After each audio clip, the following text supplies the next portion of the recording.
വെളിപ്പാട് പുസ്തകം 12-ാം അധ്യായത്തിൻ്റെ 7 മുതലുള്ള വായ്പാണ്. പിന്നെ സ്വർഗത്തിൽ യുദ്ധമുണ്ടായി. മീഖായേലും അവൻ്റെ ദൂതന്മാരും മഹാസർപ്പത്തോട് പടവെട്ടി. തൻ്റെ ദൂതന്മാരുമായി മഹാസർപ്പവും പടവെട്ടി ജയിച്ചില്ലതാനും. സ്വർഗത്തിലവരുടെ സ്ഥലം പിന്നെ കണ്ടതുമില്ല. ഭൂലോകത്തെ മുഴുവൻ തിരിച്ചു കളയുന്ന പിശാചും സാത്താനും എന്ന മഹാസർപ്പമായ പഴയ പാമ്പിനെ ഭൂമിയിലേക്ക് തള്ളിക്കളഞ്ഞു. അവൻ്റെ ദൂതന്മാരെയും അവനോടെ തള്ളിക്കളഞ്ഞു.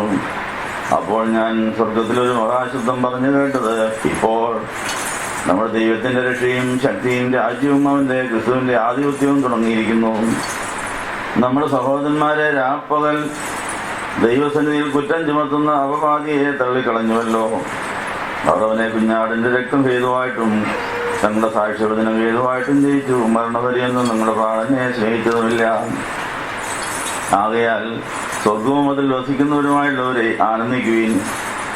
ഭൂമിക്കും സമുദ്രത്തിനും അയ്യോ കഷ്ടം, പിശാച് തനിക്ക് അല്പകാലമേ ഉള്ളൂ എന്ന് അറിഞ്ഞ് മഹാക്രോധത്തോടെ നിങ്ങളുടെ അടുക്കിലേക്ക് ഇറങ്ങി വന്നിരിക്കുന്നു. തന്നെ ഭൂമിയിലേക്ക് തള്ളിക്കളഞ്ഞു എന്ന് മഹാസർപ്പം കണ്ടിട്ട് ആൺകുട്ടിയെ പ്രസവിച്ച സ്ത്രീയെ ഉപദ്രവിച്ചു തുടങ്ങി. അപ്പോൾ സ്ത്രീക്ക് മരുഭൂമിയിൽ തന്റെ സ്ഥലത്തേക്ക് പറന്നു പോകേണ്ടതിന് വലിയ കഴുകന്റെ 2 ചിറകുകൾ ലഭിച്ചു. അവിടെ അവളെ സർപ്പത്തോട് അകലെ 1 കാലവും 2 കാലവും അരക്കാലവും പോറ്റി രക്ഷിച്ചു. സർപ്പം സ്ത്രീയെ ഒഴുക്കിക്കളയേണ്ടതിന് അവളുടെ പിന്നാലെ തന്റെ വായിൽ നിന്ന് നദി പോലെ വെള്ളം ചാടിച്ചു. എന്നാൽ ഭൂമി സ്ത്രീക്ക് തുണ നിന്നു. മഹാസർപ്പം വായിരുന്നു ചാടിച്ചതായ നദിയെ ഭൂമി വായു തുറന്ന് വിഴുങ്ങിക്കളഞ്ഞു. മഹാസർപ്പം സ്ത്രീയോട് കോപിച്ചു. ദൈവകൽപ്പന പ്രമാണിക്കുന്നവരും യേശുവിന്റെ സാക്ഷ്യമുള്ളവരുമായി അവളുടെ സന്തതിയിൽ ശേഷിപ്പുള്ളവരുടെ യുദ്ധം ചെയ്യുവാൻ പുറപ്പെട്ടു. അവൻ കടൽപ്പുറത്തെ മണലിൽ മേൽ നിൽക്കുകയും ചെയ്തു. വെളിപ്പാട് പുസ്തകം 12-ാം അധ്യായത്തിൽ 7 മുതൽ 17 വരെയുള്ള ഭാഗങ്ങൾ വായിച്ചത് ആ കാര്യങ്ങൾ നടക്കാനുള്ള കാര്യം നടന്ന പോലെ എഴുതിയിരിക്കുകയാണ്. വെളിപ്പാട് പുസ്തകത്തിലെ പല കാര്യങ്ങളും നടന്നിട്ടില്ല, നടക്കാൻ പോകുന്നത് നടന്ന പോലെയാണ് എഴുതിയിരിക്കുന്നത്. പ്രൊഫസ്റ്റിക് പാസ്റ്റ് എന്നാണ് വേദശാസ്ത്രം അതിനെക്കുറിച്ച് പറയുന്നത്. പ്രവാചകന്മാർക്ക് ദൈവത്തിന് എല്ലപ്പാട് ലഭിക്കുന്നത് നടക്കാൻ പോകുന്ന കാര്യം നടന്ന പോലെ കാണിച്ചു കൊടുക്കും. നടക്കാൻ പോകുന്നതാ ഇങ്ങനെ നടക്കാൻ പോവുകയാണെന്ന് പറയും. ഇങ്ങനെയൊക്കെ സംഭവിക്കാൻ പോവുകയാണ്. അതിൽ നിന്ന് ഇപ്പം പഠിക്കേണ്ട കാര്യം, നമ്മുടെ സഹോദരന്മാരെ ദൈവത്തിൽ കുറ്റം ചെയ്യുന്ന അപവാദിയെ തള്ളിക്കളഞ്ഞിട്ടില്ല. തള്ളിക്കളഞ്ഞു എന്നാണ് എഴുതിയിരിക്കുന്നത്. തള്ളിക്കളഞ്ഞതുപോലെയാണ് കണ്ടത്. പക്ഷെ അതിൻ്റെ കാലം ഇനിയും കുറെ കൂടെ കിടപ്പുണ്ട്. അപ്പോൾ ആ അപവാദിയെ തള്ളിക്കളയാത്തതുകൊണ്ടും അവൻ അപവാദം തോന്നുകൊണ്ടേയിരിക്കും. അവന് തൊഴിൽ അപവാദം പറഞ്ഞില്ല, നമ്മളെ നിന്ദിക്കുക എന്നുള്ളതാണ്. അതുകൊണ്ട് ദൈവമക്കളെ നിന്ദിക്കാൻ പറ്റിയ വിധത്തിൽ ദൈവം അവരെ വഴി നടത്തുള്ളൂ. അതറിഞ്ഞിരിക്കണം. നിന്ന നമുക്ക് അത്യാവശ്യമാണ്. അതിൻ്റെ വിശദീകരണങ്ങൾ വിശുദ്ധ കുർബാനയ്ക്ക് ശേഷം അവസാനമായി നിങ്ങൾ കേൾക്കും. നിന്ന നമ്മുടെ മേൽ വന്ന് വീഴുന്നൊരു കാലം, നിന്ന നമ്മളുള്ളത് മാറിൽ അണച്ചു വെച്ചുകൊണ്ട് പോകുന്നൊരു കാലം, നിന്ന തലയെ ചുമന്നുകൊണ്ട് നടന്നു പോകേണ്ടൊരു കാലം. ഇങ്ങനെയുള്ള കാലത്തിന് ശേഷമേ നമ്മൾ യേശുവിൻ്റെ മാറിലെത്തി മണവാട്ടിയായിട്ട് സന്തോഷിക്കാനൊക്കെയുള്ളൂ. ആദ്യം നിന്ന് സഹിക്കാൻ പഠിക്കണം, നിന്ന് വഹിക്കാൻ പഠിക്കണം. അതിനുള്ള കൃപയാണ് തരുന്നത്. ആവശ്യമുള്ളവർക്ക് വേണ്ടി കുർബാന. നമ്മൾ നിന്നെ അവഗണിച്ച് നിരാശപ്പെട്ടതിന് ക്ഷമ ചോദിക്കാൻ പോവുക. കർത്താവ് അനുഭവിച്ച നിന്ന് എനിക്കും വേണം. അതിനുശേഷം കർത്താവിൻ്റെ മാറിലേക്ക് ആശ്വാസമുണ്ട്, അന്നേരം മതി. ഇപ്പം എനിക്കിത് വേണമെന്ന് പറയുന്നവർക്ക് വേണ്ടിയാണ് കുർബാന. അല്ലാത്തവർക്ക് വേണേൽ പോകാം. ഇത് നിന്ന് സഹിക്കുന്നതും വഹിക്കുന്നതും അപവാദിയുമായിട്ടുള്ളൊരു പോരാട്ടമാണ്. അതിൻ്റെ ഇടയിൽ വിജയിച്ചവൻ നമ്മളെ ജയിപ്പിക്കും എന്നുള്ള പ്രത്യാശയോടെ നമുക്ക് ഈ ലോകത്തിൽ ശേഷിച്ചിരിക്കുന്ന നിന്ദയുടെ കാലം കഴിഞ്ഞതിന് ശേഷം നിത്യമായ ആനന്ദത്തിൻ്റെയും സന്തോഷത്തിൻ്റെയും പ്രലോഭനങ്ങളില്ലാത്ത സന്തോഷങ്ങളുടെ ഒരു രാജ്യം വരാൻ പോകുന്നു. ആ രാജ്യം വരണമെന്ന് ഒന്നുകൂടെ പ്രാർത്ഥിക്കാൻ പോവുകയാണ്. അതിന് തടസ്സമായി നിൽക്കുന്ന എല്ലാ വിശ്വാസങ്ങളുടെ യാത്ര പറയാൻ ഒരിക്കൽ കൂടെ വിശുദ്ധ കുർബാന അർപ്പിക്കുന്നു. നിങ്ങൾക്കെല്ലാവർക്കും സംവേദിയുണ്ടോ?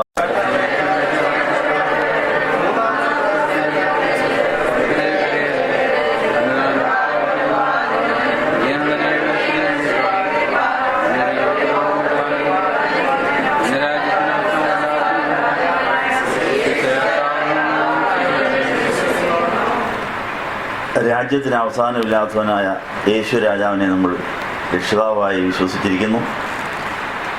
അവൻ്റെ രാജ്യം വരുന്നതിന് മുമ്പ് പിശാചിൻ്റെ രാജ്യത്തിലാണ് നമ്മൾ താമസിക്കുന്നത്. ഇപ്പോൾ ദൈവത്തിൻ്റെ രാജ്യം ഇതുവരെയും വന്നിട്ടില്ല പൂർണ്ണമായിട്ട്.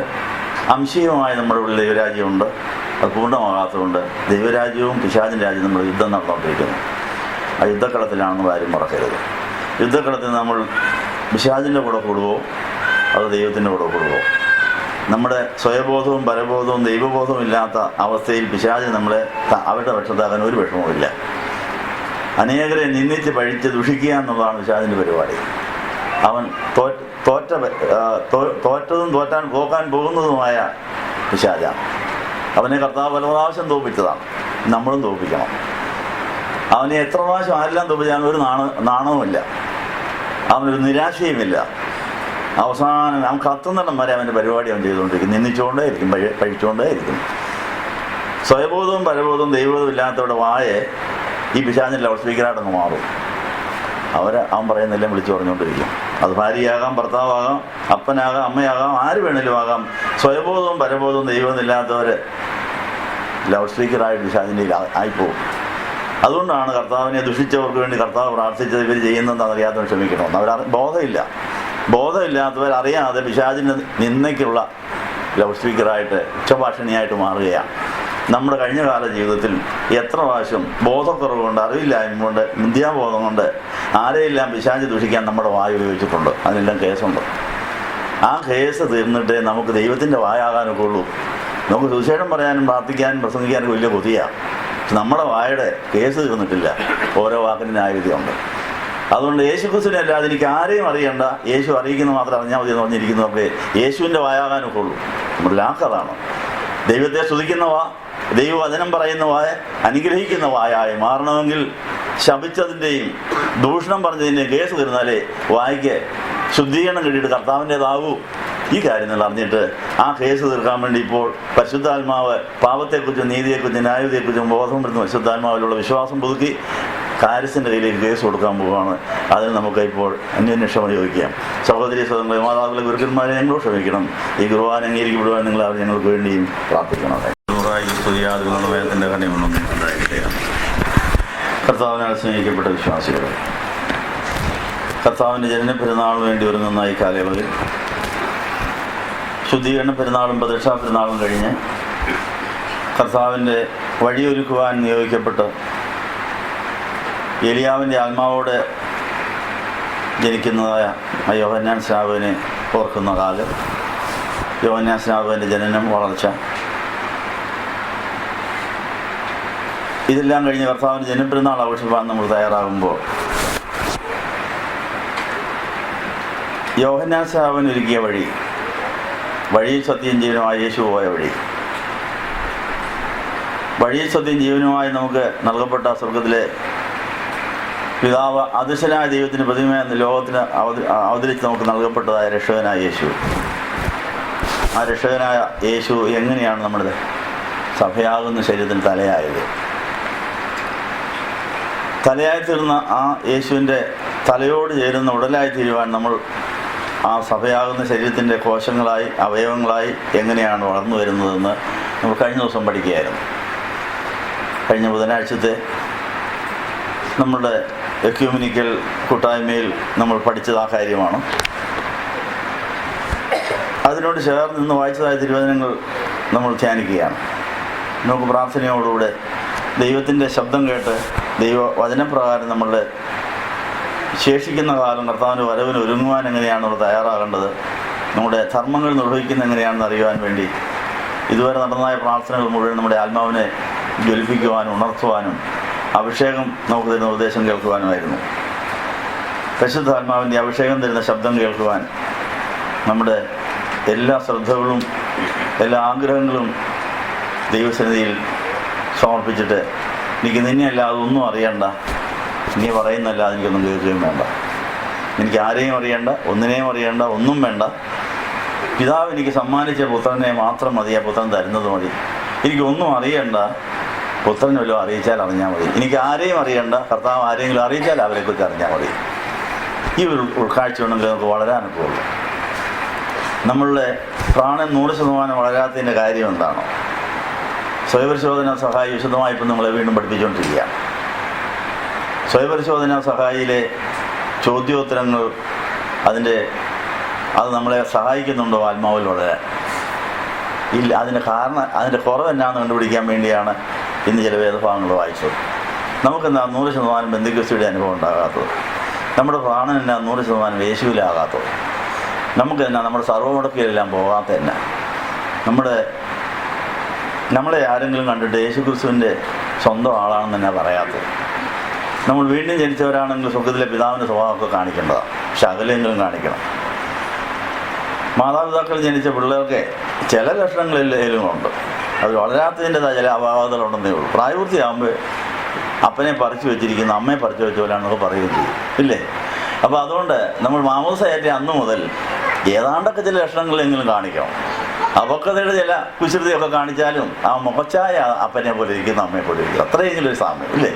അങ്ങനെ സ്വർഗത്തിലെ വീണ്ടും ജനിച്ച മക്കൾ ദൈവത്തിൻ്റെ സ്വഭാവം എന്തെങ്കിലുമൊക്കെ കാണിച്ചുകൊണ്ടിരിക്കണം.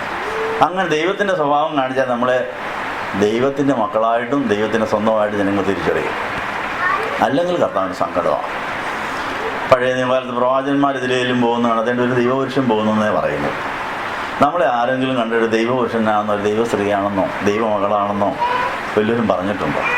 നമ്മുടെ വാക്കോ പ്രവൃത്തിയോ ചിന്തയോ പ്രതികരണങ്ങൾ കണ്ടാൽ നമുക്ക് ക്രിസ്ത്യാനിയാണെന്ന് തോന്നുന്നു, ക്രിസ്തു നമ്മുടെ ഉള്ളിലുണ്ടെന്ന് തോന്നുന്നു. ഇല്ലെങ്കിൽ എവിടെയോ ഒരു തകരാറുണ്ട്. അത് കണ്ടെത്താൻ വേണ്ടിയാണ് ഇന്നത്തെ വേദഭാഗങ്ങൾ സ്വയപരിശോധനയ്ക്കായിട്ട് തന്നെന്നുള്ള കാര്യം ഓർപ്പിക്കുന്നത്. അപ്പോസ്തലനായ പൗലോസിൻ്റെ ഒരു സ്വഭാവം. പൗലോസിന് യൂറോപ്പിൽ അനേകരോട് പ്രസംഗിക്കാൻ കഴിഞ്ഞു. പൗലോസിന് ലക്ഷക്കണക്കിന് പേരെ നേടാൻ കഴിഞ്ഞു. അനേക സഭകൾ സ്ഥാപിക്കാൻ സാധിച്ചു. അതിൻ്റെ രഹസ്യം എന്താണ്? പൗലോസ് ആ കാലത്തെ വലിയ പണ്ഡിതനായിരുന്നു. ഗമാലിയേലിൻ്റെ യൂണിവേഴ്സിറ്റിയിൽ നിന്ന് അന്നുണ്ടായിരുന്നതിലേക്ക് ഏറ്റവും വലിയ ഡിഗ്രി വാങ്ങിച്ച ആളാണ്. പഴയ നിയമം മുഴുവൻ പഠിച്ച ആളാണ്. വചനങ്ങൾ മുഴുവൻ അറിയാം. പക്ഷെ ആ ആളിൻ്റെ അറിവ് കൊണ്ട് ഒരു ഗുണവും ഉണ്ടായില്ല. ആ അറിവ് കർത്താവിനെ ഉപദ്രവിക്കാനേ ഉപകരിച്ചുള്ളൂ. സത്യസുവിശേഷകരായി സത്യദൈവമക്കളായി അറിയപ്പെടണമെങ്കിൽ അതിന് തടസ്സമായി നിൽക്കുന്നത് നമ്മുടെ അറിവുകൾ തന്നെയാണ്. നമ്മൾ പലതും അറിഞ്ഞു പോയി എന്നുള്ളതുകൊണ്ടാണ് ദൈവത്തിന് പലതും നമ്മളോട് അറിയിക്കാനൊക്കാത്തത്. നമ്മളതുകൊണ്ട് നടക്കുക.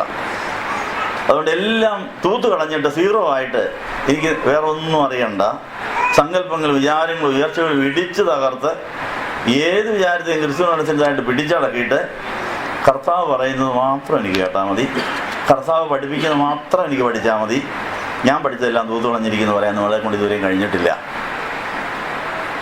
പൗലൂസിൻ്റെ ആ ഗമാലിയേലിൻ്റെ യൂണിവേഴ്സിറ്റി എന്നുള്ള ഡിഗ്രിയും വെച്ചുകൊണ്ട് താൻ പോയപ്പോൾ പോലീസ് അധികാരം എനിക്കുണ്ടായിരുന്നെങ്കിലും, ആരെയും തല്ലാനും ഇടിക്കാനും പിടിക്കാനും അറസ്റ്റ് ചെയ്യാനും അധികാരം ഉണ്ടായിരുന്നെങ്കിലും, അതുകൊണ്ട് ദൈവത്തെ ദുഃഖിപ്പിക്കാനേ കഴിഞ്ഞുള്ളൂ. നീ എന്നെ ഉപദ്രവിക്കുന്നതെന്ന് ചോദിച്ച് ഉയർത്തെഴുന്നേറ്റ് യേശു മധ്യാകാശത്തിൽ എഴുന്നള്ളി വന്ന് ഈ ശൗലിന് കുതിരപ്പുറത്തേയും താഴെ ഇടേണ്ടി വന്നു. നമ്മൾ താഴെ വീണിട്ടും പാഠം പഠിക്കുന്നില്ല. കർത്താവ് നമ്മളെ പലയിടത്തും വീഴിക്കാറുണ്ട്, തള്ളാറുണ്ട്, പിടിച്ചിടാറുണ്ട്. എന്നിട്ടും പിന്നെ പഴയ വിരോധത്തിൽ നടക്കുക. അവിടെ ഇനിയും വീഴിക്കണോ? വേണ്ട, എന്നാൽ പിന്നെ തലശീലം പഠിച്ചു. അപ്പോൾ അതുകൊണ്ട് ഈ കർത്താവ് നമ്മളുടെ ഈ സ്വന്തം വിവേകത്തിൽ ഊന്നിക്കൊണ്ട് പലരെയും പഠിപ്പിക്കുവാനും നന്നാക്കാനും യുവാക്കാനുമുള്ള ഈ വിഫല ശ്രമങ്ങൾ താഴെ വെക്കുക, നീ എന്നെ ഉപദ്രവിക്കുക, നീ പഠിച്ചതൊക്കെ എനിക്ക് വേണ്ട, എനിക്ക് ആവശ്യമുള്ളതല്ല, അത് ഭൗമികവും പ്രാകൃതവും പൈശാചികമാണ്, അത് തൂത്തുകള, എന്നിട്ട് ഒന്നും അറിയാത്ത ഒരു ശിശുവിനെ പോലെ മാറിയിരിക്കെ, അപ്പോൾ ദൈവം നിന്നോട് സംസാരിക്കും. പൗലൂസിന് ആ കാര്യം മനസ്സിലാക്കാൻ വളരെ വൈകി. പൗലൂസിനെ കർത്താവ് കുതിരപ്പുറത്ത് നിന്ന് താഴെയിട്ടു, കണ്ണു പൊട്ടിച്ചു, 3 ദിവസത്തേക്ക് കഠിനോപവാസം എടുത്തു. പരിശുദ്ധാത്മാവിൻ്റെ അഭിഷേകം കിട്ടിയപ്പോഴാണ് എനിക്ക് കാര്യം മനസ്സിലായത്. ഞാനൊരു ബോഷനായിരുന്നല്ലോ. ഞാൻ ഇത്രയും നാളും പഠിച്ച കാര്യങ്ങളൊന്നും തന്നെ ദൈവികമല്ല, ഭൗമികവും പ്രാകൃതവും പൈശാചികമായ ജ്ഞാനം ആയതുകൊണ്ടാണ് വലിയ മതവൈരാഗ്യത്തോടെ ഞാൻ അനേകരെ ദണ്ഡിപ്പിക്കാൻ ഇറങ്ങിയെന്ന് എനിക്ക് മനസ്സിലായി. താൻ അതെല്ലാം താഴെ ഇട്ടു. യേശു കുഞ്ഞിനെ വളർത്താൻ വേണ്ടി താൻ അറേബ്യയിലേക്ക് താമസിക്കാൻ പോയി. അറേബ്യയിലെ മരുഭൂമിയിൽ ഏദൻതോട്ടം പണിത് യേശു കുഞ്ഞിനെ വളർത്തി. യേശു കുഞ്ഞ് 30 കൊല്ലം രഹസ്യമായി തിന്മയത്തിൽ നന്മയത്തെടുക്കാൻ പ്രായമാകുന്ന ഒരു തൈര് നിന്നും കൊണ്ട് ഉപയോഗിച്ച് യേശുവിനെ വളർത്തിയെടുക്കാൻ വേണ്ടി താൻ മരുഭൂമിയെ പ്രയോജനപ്പെടുത്തി. അതിന് ശേഷമാണ് എനിക്കൊരു പരസ്യ ശുശ്രൂഷ ഉണ്ടായത്.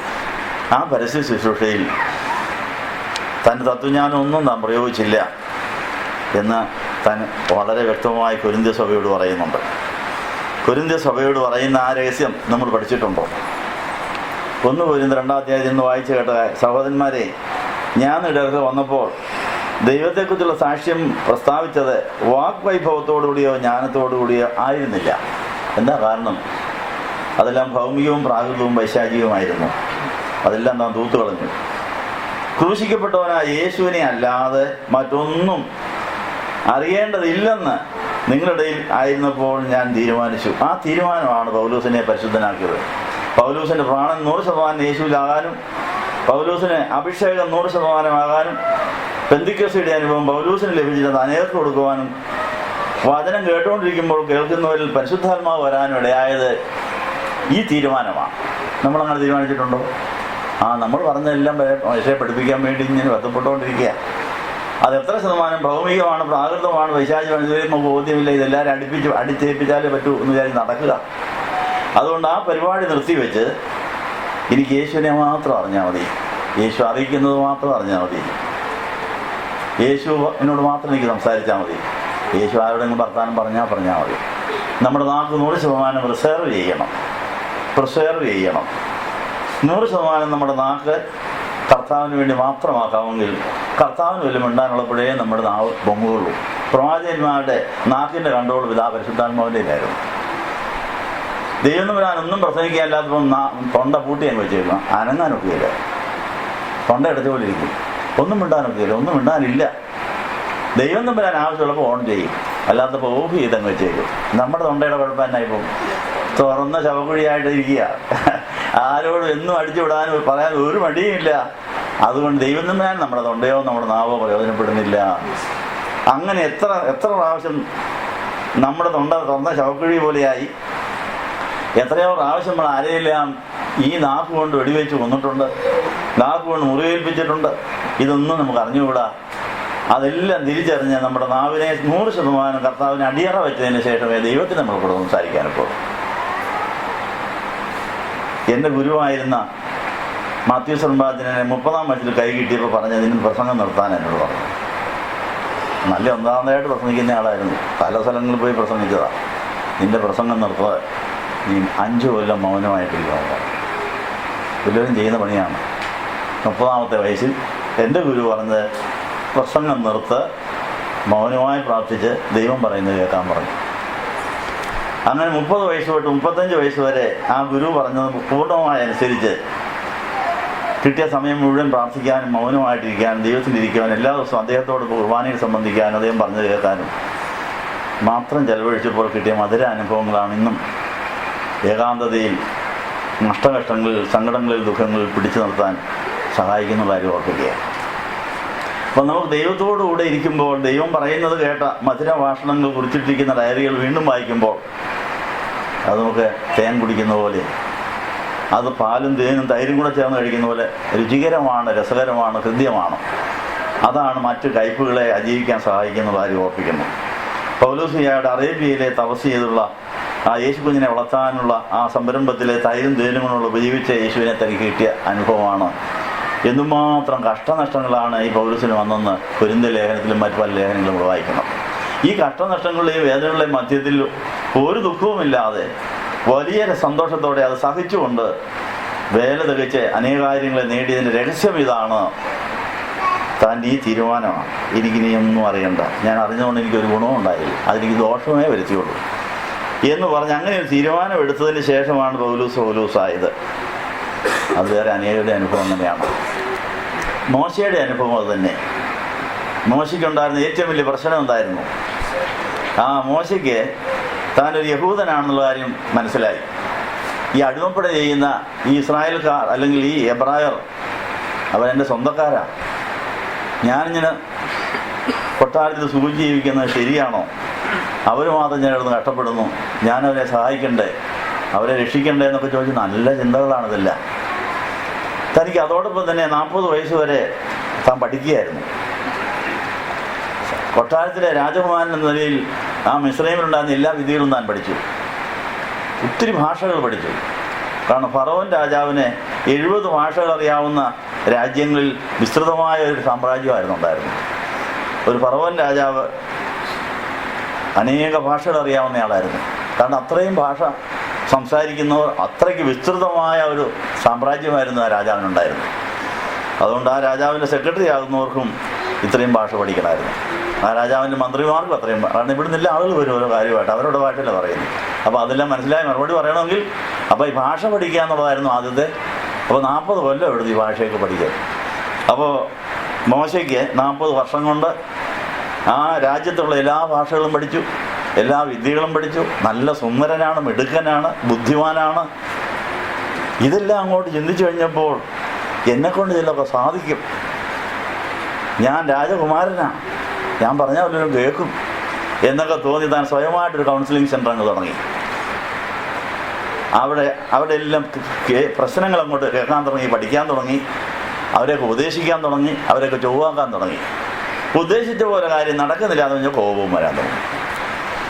പറഞ്ഞ പോലെ മനസ്സിലാകുന്നതിന് ഒരു അടി വെച്ചു കൊടുക്കും. അത് ടീച്ചർമാർക്ക് അവകാശമുള്ളല്ലോ, അടി. പഠിച്ചില്ലെങ്കിൽ അടിക്കുക, അതും അതിൻ്റെ ഭാഗമാണ്. പക്ഷെ അടി മർമ്മസ്ഥാനത്തും കൊണ്ട് ഒരാളെ ചത്തുപോയി. അപ്പോൾ ആദിവൃതിയായി. അപ്പം അങ്ങനെ മോശയ്ക്ക് കിട്ടിയതായ അറിവുകൾ തന്നെ ഒരു കൊലപാതകനാക്കാനേ ഉതകുകയുള്ളൂ. നമ്മുടെ വിദ്യാഭ്യാസവും നമ്മുടെ കഴിവും നമ്മളെക്കുറിച്ചുള്ള നമ്മുടെ ചിന്തകളും അനേകരെ കൊല്ലാനും മുറിക്കാനും വ്രണപ്പെടുത്താനും മാത്രമേ ഇപ്പോൾ ഉപയോഗിച്ചുകൊണ്ടിരിക്കുന്നത്. ആ കേസ് തീർന്നതിന് ശേഷമേ ദൈവം നമ്മുടെ നാവിനെ ഉപയോഗിച്ച് ആരുടെങ്കിലും സംസാരിക്കുകയുള്ളൂ. അപ്പം നമ്മുടെ നാവ്, എല്ലാവരുടെയും നാവ് കർത്താവിന് ആവശ്യമുള്ളതാണ്. സുവിശേഷപരമായ നടപടിയിലേക്ക് ആനയിക്കപ്പെടാൻ പ്രതിജ്ഞയെടുത്തവരുമാണ്. പക്ഷെ ഇതുവരെയും നമ്മളെക്കൊണ്ട് ദൈവം സുവിശേഷ വില ജയിപ്പിക്കാത്തതിൻ്റെ കാര്യം നാക്കിൻ്റെ പേരിലുള്ള കേസ് തീർന്നിട്ട് ഓരോ വാക്കിനും ന്യായവിധി. എത്ര കേസുണ്ടെന്ന് നിങ്ങളതിൽ അന്വേഷിച്ചിട്ടുണ്ടോ? ഓരോ വാക്കിനും ന്യായവിധിയുണ്ട്. അപ്പോൾ എത്ര വാക്ക് പറഞ്ഞു കാണും? അതെല്ലാം റെക്കോർഡാണ്.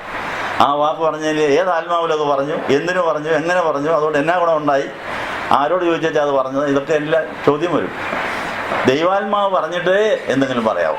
ദൈവാത്മാവിനെ പറയാനുള്ളത് മാത്രമേ പറയാവൂ. എങ്കിലേ അതുകൊണ്ട് ദൈവോദ്ദേശം നടക്കുകയുള്ളൂ. അപ്പോൾ മോശയ്ക്ക് കിട്ടിയ അറിവും ജ്ഞാനവും പരിജ്ഞാനവും ഉണ്ടായിരുന്ന സകല അറിവുകളും കൊലപാതകത്തിന് മാത്രമേ ഉതകുകയുള്ളൂ. അത് രാജാവ് അറിയുന്നു. അതുവരെ ഉണ്ടായിരുന്ന പ്രിയം എല്ലാം തീർന്നു. രാജകുമാരിയുടെ പ്രിയവും പോയി, രാജാവിൻ്റെ പ്രിയവും പോയി. ഇവനെ കൊലപാതകനായി പിടിക്കപ്പെട്ടു. ഇവനെ കൊല്ലുമെന്നുള്ള ആ വലിയ ഭയത്തിൽ പ്രാണരക്ഷാർത്ഥം ഓടിപ്പോകേണ്ടി വന്നു. അങ്ങനെ 40ാമത്തെ വയസ്സിലെ കേസ് തീരാൻ അടുത്ത 40 കൊല്ലം കൂടെ വേണ്ടി വന്നു. ആ 40 കൊല്ലം ദൈവം ആ മോശയെ ആട്ടിടയനായ മരുഭൂമിയിൽ ശിക്ഷിക്കുകയായിരുന്നു. തനിക്ക് 80 വയസ്സായപ്പോഴേക്കും പ്രസംഗിക്കാനുള്ള കൊതിയും തീർന്നു, പഠിപ്പിക്കാനുള്ള കൊതിയും തീർന്നു, എല്ലാ കൊതിയും തീർന്നു, എല്ലാം കഴിച്ചു. അന്നേരം അതേ കർത്താവ് വന്നിരിക്കുന്നു, നിന്നെ കൊണ്ട് തന്നെ, അയ്യോ ഞാൻ വിൽക്കാനാണ്, എന്നെ കൊണ്ട് പറ്റിയല്ലേ എന്ന് പറഞ്ഞാൽ അങ്ങനെ ഒരു നിസ്സംഗത വന്നാലേ ദൈവത്തിന് നമ്മളെ കൊണ്ട് അങ്ങനെ നിസ്സംഗത ആയോ? ഇല്ലല്ലോ. നമുക്കിപ്പോഴും കൊതിയാ, ഓരോ കൊതികൾ കിടക്കുന്നു. അതുകൊണ്ട് ഉപവാസവും പ്രാർത്ഥനയും ധ്യാനം നടത്തി എല്ലാ കൊതികളും മാറ്റി, എനിക്കൊന്നും അറിയണ്ട, എനിക്കൊന്നും അറിയിക്കുകയും വേണ്ടു, എനിക്കൊന്നും അറിയിക്കാൻ, എനിക്ക് എൻ്റെ ദൈവത്തെ സൂക്ഷിച്ചുകൊണ്ടിരുന്നാൽ മതി. ആ ഒരു ആറ്റിറ്റ്യൂഡിൽ ഇരിക്കുന്നവർക്ക് മാത്രമേ ദൈവവേല ചെയ്യാനൊക്കെ ഉള്ളൂ. അല്ലാത്ത ചെയ്യുന്ന പിശാചിൻ്റെ വേലയായിരിക്കും. ദൈവവേലയാണെന്ന് തോന്നും, ചെയ്യുന്ന പിശാചിൻ്റെ വേലയായിരിക്കും. ഈ കാര്യം നിങ്ങൾ അറിഞ്ഞിരിക്കണം. അതുകൊണ്ട് മോശയ്ക്ക് 80ാം വയസ്സിൽ ദൈവവേല ചെയ്യാൻ ഒരു താല്പര്യവുമില്ല. വയസ്സ് 80 വർത്തമാനം പറയാനുള്ള കഴിവും പോയി. 40 കൊല്ലം ഞാൻ മിണ്ടാതെ ആരുടെ മിണ്ടാനുണ്ടോ? ആടിനെ തിരികൊണ്ട് നടക്കുക, വർത്തമാനം പറയാനുള്ള കഴിവും പോയി. അങ്ങനെ ഇരിക്കുക. കിളവനായിട്ടിരിക്കുന്ന ആളിനെ കൊണ്ട് തന്നെ കർത്താവ് വേല ചെയ്യിച്ചു. പക്ഷെ ഈ ബലഹീനത, അവൻ വലിയ സൗമ്യനായി മാറി. ദൈവം ചെയ്ത അത്ഭുതങ്ങൾ കണ്ട് അവൻ അതിശയിച്ചു. തൻ്റെ ഒരു കഴിവുമില്ലാതെ ദൈവം അത്ഭുതകരമായി ഇസ്രായേൽക്കാരെ ചെങ്കടലിൽ കടത്തിയപ്പോഴത്തേക്കും മോശയ്ക്ക് കാര്യങ്ങൾ മനസ്സിലായി. എൻ്റെ ബുദ്ധി പോലെ ഒന്നുമല്ല കാര്യം. 40ാം വയസ്സിൽ മോശെ ഈ പണിക്ക് വിട്ടിരുന്നെങ്കിൽ ചെങ്കടലിൽ കടക്കുകയില്ലായിരുന്നു. കാരണം മോശയ്ക്ക് ചരിത്രം അറിയാം, ഭൂമിശാസ്ത്രം അറിയാം, എല്ലാ ശാസ്ത്രവും അറിയാം. അപ്പം ഭൂമിശാസ്ത്രം അറിയാവുന്ന മോശ പറയും ഒരു മണ്ടത്തരം, അതിലേ വഴിയില്ലെന്ന്. മോശയ്ക്കറിയാം അതിലേ പോയാൽ വഴിയില്ല, അത് കടല. അവിടെയൊക്കെ ഒത്തിരി പല കാര്യത്തിന് പോയിട്ടുള്ളതാണ്, നല്ല പരിചയം അവിടെ മുഴുവനും. ഓ ഈ ദൈവം തമ്പുരാൻ ഒരു മണ്ടൻ, അതിലേ പോകാൻ പറഞ്ഞാൽ എന്തിനാ അതിലേ പോകുന്നു? അതിലേ കൊണ്ട് ഒരു കാര്യമില്ലെന്ന്, വേറെ നല്ല വഴി വേറെ കിടപ്പുണ്ടല്ലോ, ഈ ചെങ്ങട്ടിലോട്ട് തന്നെയാണ് പോകുന്നത്. പുള്ളി പോവുകയില്ലായിരുന്നു. അതുകൊണ്ട് അന്നേരം വിളിക്കാൻ അപ്പം നമ്മളോട് ഭോഷത്വം പറഞ്ഞാലും കേൾക്കാൻ തൻ്റെ ഉള്ളവർ കൈ പണി ചെയ്യാൻ ക്രൂശിൻ്റെ വഴി ഭോഷത്വമാണോ? നശിച്ചു പോകുന്നവർക്ക് ഭോഷത്വമാണ്. അത് യുദ്ധതന്ത്രമാണെന്നുള്ള കാര്യം പറഞ്ഞിരിക്കും. പിശാചിനെ തോൽപ്പിക്കണമെങ്കിൽ ചില ഭോഷത്വങ്ങൾ ചിലപ്പോൾ ചെയ്യേണ്ടി വരും. ഇത് നിങ്ങൾ അറിഞ്ഞിരിക്കണം. ലോകപ്രകാരം ഭോഷത്വമായിരിക്കും, പക്ഷേ അതിലൂടെ യുദ്ധം ജയിക്കുകയുള്ളൂ എന്നുള്ള കാര്യം. ഒരു ഉദാഹരണം പറഞ്ഞാൽ, ഒരു ചരിത്രത്തിലുള്ള ഒരു രാജാവ് പട്ടാളത്തെയും കൊണ്ട് പോവുകയാണ്. പട്ടാളക്കാരെ ശരിക്കും അനുസരണമുള്ളവരായിട്ട് പഠിപ്പിച്ച് എന്നാ പറഞ്ഞാലും കമാൻഡർ പറഞ്ഞാലും കേട്ടോണം. അയൽ രാജ്യവുമായുള്ള യുദ്ധം മുറുകി. ശത്രു രാജ്യത്തിൻ്റെ സൈന്യം അങ്ങേപ്പുറ വന്നിരിക്കുന്നു. ഇങ്ങേപ്പുറ ഒരു വലിയ ഗർത്തമാണ്, വലിയൊരു കുഴിയ ഒരു കിടങ്ങാണ്. പാലം പണിയാനായിട്ട് നേരവും ഇല്ല. അക്കരെ പോയി അവരെ തോൽപ്പിച്ചെങ്കിലേ യുദ്ധം ജയിക്കുകയുള്ളൂ. എന്താ മാർഗം? അവസാനം ക്യാപ്റ്റൻ, ആ പട്ടാളക്കാരൻ്റെ തലവനൊരു ബുദ്ധി പോന്നു. ആയിരക്കണക്കിന് പട്ടാളക്കാർ എൻ്റെ കൂടെ ഉണ്ട്. അക്കരെ കിടക്കാൻ പാലവും ഇല്ല. കുറേ പേരെ കുഴിയിലോട്ട് അങ്ങോട്ട് മൂടാമെന്ന് വിചാരിച്ചു. പാലമില്ലാത്ത സ്ഥലത്ത് കുഴി നികത്താൻ വേണ്ടി കുറേ പട്ടാളക്കാരെ അങ്ങ് വിടാമെന്ന് വിചാരിച്ചു. സ്റ്റാർട്ട് മാർച്ച് എന്നൊക്കെ പറഞ്ഞപ്പോഴത്തേക്ക് മുമ്പിൽ നിൽക്കുന്ന പട്ടാളക്കാരെ അങ്ങ് പോവുക. അത് നോക്കിയപ്പോൾ ഗർത്തം. അവിടെ പഠിക്കാൻ ചെന്നപ്പോൾ എല്ലാവരും ഒന്ന് പഠിച്ച് ഇനി അങ്ങോട്ട് സ്റ്റാർട്ട് പ്രൊസീഡ് എന്നൊക്കെ പറഞ്ഞപ്പോഴത്തേക്ക് അനുസരണമുള്ളവർ എടുത്തങ്ങ് ചാടിക്കൊടുത്തു, കുഴിയിലോട്ട് പോവുക. പിന്നെ സ്റ്റാർട്ട് മാർച്ച് എന്നാണ് നേതാവ് പറയുന്നത്. അത് തന്നെയാണ് ഉദ്ദേശിച്ചത്. നിങ്ങൾ അറച്ച് നിൽക്കണ്ട. ചിലർ അറച്ച് അവനെ തള്ളിയിടാൻ പറഞ്ഞു അങ്ങോട്ട്, എങ്കിലേ പുറകെ വരുന്നവർക്ക് പോകാനും കൂടുള്ളൂ. എടാ, മുമ്പിൽ അടച്ചു നിൽക്കുന്നവനെ തള്ളി അങ്ങ് ഇട്ടാര്. അങ്ങനെ തള്ളിയിട്ട് കുഴി നിൽക്കുന്നവരെ ഉണ്ടായിരുന്ന പട്ടാളക്കാർ 10,000-20,000 പേര് കുഴിയിലങ്ങ് ചെന്നപ്പോഴാണ് കുഴി നടന്നത്. പിന്നെ ആയിരക്കണക്കിന് പട്ടാളം പുറയുണ്ട്. അപ്പോൾ ആദ്യം പോയവരുടെ ഡ്യൂട്ടി എന്നാ? പാലമില്ലാത്തടത്ത് പാലം പണിയാന്ന്. പാലം പണിയണമെങ്കിൽ ഇവർ പാലമാകണം. അവരങ്ങ് വീഴുക. അവിടെ പുറത്ത് ചവിട്ടിയാണ് പിന്നെ അടുത്ത് പുറകെ വരുന്നവരങ്ങ്. ഈ തത്വം വല്ലതും പറയാനൊക്കെ പോകും. അനുസരണം മാത്രം കൊണ്ടേ അവിടെ പരിപാടി. അവർ കമാൻഡർ എന്തുകൊണ്ട് ഞങ്ങളിവിടെ ഈ കുഴിയിലേക്ക് വീഴാൻ പറയുന്നു, അല്ലെ കുഴിയിലേക്ക് മാർച്ച് ചെയ്യാൻ പറയുന്നു, അവർക്ക് അറിഞ്ഞുകൂടാ അതിൻ്റെ തത്വം തന്നെയാണ്. പക്ഷേ കമാൻഡർ പറഞ്ഞതാണെന്നുള്ളത് ശരിയാണ്. ഞാൻ പറഞ്ഞത് തന്നെയാണ്. നിങ്ങൾ പേടിച്ച് നിൽക്കണ്ട. അറച്ച് നിൽക്കുന്നവരെ കൂടെ തള്ളിയിട്ട് ഞങ്ങൾ പുറകെ വരുന്ന ചാടിക്കോളാൻ പറഞ്ഞു. കുഴി നികത്തുന്ന വരെയും മാർച്ച് എന്നുള്ള കൽപ്പന കൊടുത്തുകൊണ്ടായിരുന്നു. കുഴി നികന്നു കഴിഞ്ഞപ്പോൾ പിന്നെയും മാർച്ച്. പിന്നെ വരുന്നവർ മാർച്ച് ചെയ്യുന്ന ഇവരുടെ തല ചവിട്ടിക്കൊണ്ട്, ഇവരുടെ തലയിലും നെഞ്ചത്തൊക്കെ ചവിട്ടിക്കൊള്ളാൻ പറഞ്ഞു. അതവരുടെ ഡ്യൂട്ടി. അങ്ങനെ കുറേ പേര് കുഴിയിൽ കിടന്ന് ചവിട്ട് കൊണ്ടുകൊണ്ടാണ് യുദ്ധം ജയിച്ചു. ബാക്കിയുള്ള പട്ടാളക്കാർ പോയി അവരെ തോൽപ്പിച്ചു. അവരൊട്ടും പ്രതീക്ഷിച്ചിരിക്കും ഇക്കരയ്ക്ക് വരുമെന്ന്. അങ്ങനെ ആ യുദ്ധം ജയിച്ചെന്നൊരു ചരിത്രമുണ്ട്. അനുസരണം കൊണ്ട് മാത്രമേ യുദ്ധത്തിൽ ജയിക്കാനൊക്കെ. നന്മയും നിന്മയുമായുള്ള യുദ്ധമാണ്. പരിശുദ്ധ കന്യാമറിയാമാണ് യുദ്ധക്കളത്തിൽ ആദ്യമായതുപോലെ ഭോഷത്വമായ തീരുമാനമെടുത്തത്. ഏതാണ്? കല്യാണം ഉറച്ചിരിക്കുന്ന ഒരു പെൺകുട്ടിയോട് അത് ഇപ്പം ഗർഭിണിയാകുമെന്ന് പറഞ്ഞു. ബോധമുള്ളവരും വിവേകമുള്ളവരും സമ്മതിക്കുമോ? ആ പണി വേണ്ടാന്ന് പറയും. കർത്താവിന് അത്രയ്ക്ക് നിർബന്ധം പറഞ്ഞ കല്യാണം ഉറപ്പിന് മുമ്പേ ഒന്നും അറിയരുതായിരുന്നു. ഇതെന്തൊരു ചതിവാ. നല്ലൊരു കല്യാണം ഉറച്ച് കഴിഞ്ഞിരിക്കുമ്പോൾ അത് മാറ്റി വെച്ചേച്ച് ഗർഭിണിയാണോ എന്ന് പറഞ്ഞാൽ മോശം കാര്യമല്ലേ എന്ന് പറഞ്ഞാൽ അവളിട്ട് ഓടി പോയോ? ഇല്ല. ആ ലോകപ്രകാരം ഒരു ഭോഷത്വമാണ് അവൾ ചെയ്തത്. ഉറച്ചിരുന്ന കല്യാണം അങ്ങോട്ട് മാറ്റി വെച്ചിട്ട് ഇതാ ഞാൻ കർത്താവിൻ്റെ ദാസി, നിന്റെ വാക്ക് പോലെ ഭവിക്കട്ടെ എന്ന് പറഞ്ഞ് അനുസരിച്ചപ്പോൾ എടുത്തൊരു ചാട്ടം. Faith is a leap in darkness എന്തൊരു പ്രോവർബുണ്ട്. Faith is a leap in darkness. ആര് പറയണം?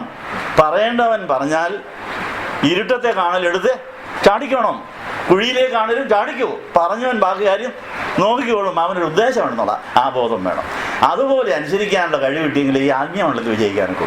സ്വന്തം ബുദ്ധിയും തന്ത്രം കൊണ്ടുപോയാൽ പിശാചിൻ്റെ ഏജൻ്റായിട്ട് മാറും എന്നുള്ള കാര്യമാണ്.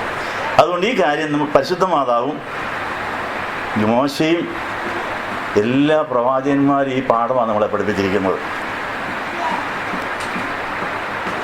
അതുകൊണ്ട് മോശയ്ക്ക് 80-ാം വയസ്സിൽ ചെങ്കടലിൽ കൂടെ പോകാൻ പറഞ്ഞുകൊണ്ട് ഏതിലേലും പോട്ടെ, എന്നേലും വരട്ടെ, എന്നെക്കൊണ്ട് പേലാന്ന് പറഞ്ഞ അങ്ങനെ എന്നെ ഉന്തിത്തള്ളിക്കൊണ്ട് പോട്ടെ, വരുന്നിടത്ത് കാണാം എന്ന് വിചാരിച്ച് നിസ്സംഗതയോടെയാണ് ഈ ചെങ്കടലിൽ പഠിക്കാൻ വരെ പോയത്. ഇതാ ഞാൻ മടിച്ചത്. അല്ല, നീ പൊക്കോളാൻ പറഞ്ഞു. അത് ഞാൻ ഇവിടെ വന്നിട്ടുണ്ട്. ഇതാണ് ചെങ്കടല്. നീ അതൊന്നും കണ്ട് പേടിക്കണ്ട. ചെങ്കടലെ വടിയെടുത്ത് അടിച്ചോളാം, നീട്ടിക്കോ, അടിച്ചോ, ഞാനിപ്പം വഴിയുണ്ടാക്കാത്ത പറഞ്ഞു. അപ്പം അത് കഴിഞ്ഞാണ് ഈ ചെങ്കടലിലിട്ട് ഫറവോനെയും സൈന്യത്തെയും വെള്ളം കുടിപ്പിച്ച് കൊല്ലാൻ അതിലെ കൊണ്ടെന്നുള്ള കാര്യം നേരത്തെ പറയാനൊക്കെ. അതാണ് യുദ്ധതന്ത്രം. ഈ ഫറവോന് സൈന്യം എത്തായാലും മനസ്സ് മാറി കഠിനപ്പെട്ട് പുറകെ വരുമെന്ന് ദൈവത്തമ്പുരാൻ അറിയാം. ശകലം നേരത്തേക്ക് ഒരു വിടവ് കൊടുത്തതേ ഉള്ളൂ. പുറകെ വന്നാൽ അവന്മാരെ ഇവിടെ ഇട്ട് കൊല്ലണം, അത് മരുഭൂമി വെച്ച് വരൂ. അതുകൊണ്ട് ഇവർക്ക് വേണ്ടി ഒരു വഴി, മരുഭൂമിയിലേക്കുള്ള വഴിക്കിടയിൽ ഈ ചെങ്കടലിൻ്റെ അവിടെ ഒരു വഴിയുണ്ടാക്കി അവരക്കരെ കടന്നതിന് ശേഷം ആ വഴി അവന്മാർ വരും. ആ സമയത്ത് വെള്ളം തിരികെ കൊണ്ട് വെള്ളം കുടിപ്പിച്ച് കൊല്ലാമെന്ന് വിചാരിച്ചായിരുന്നു. അത് നേരത്തെ പറയാനൊക്കൂ. അപ്പം മോശ നാണം കെട്ട് മണ്ടം കളിച്ച് വഴിയില്ലാത്തതിലേ പോയതുകൊണ്ടാണ് ഇസ്രായേൽക്കാരെ അക്കരെ കടന്നത്. അതുമാത്രമല്ല, അവരെ പുറകെ വന്ന് പിടിക്കാൻ പോകുന്ന ഫറവോനെ സൈന്യത്തിൽ വെള്ളം കുടിപ്പിച്ച് കൊല്ലാൻ പറ്റിയത് ആ വഴിയെ.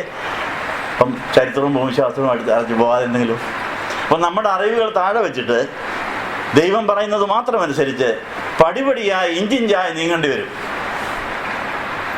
ലോകപ്രകാരം നോക്കിയാൽ അപകടത്തിലേക്കാണ് ചിലപ്പെടുത്തിയാണത്.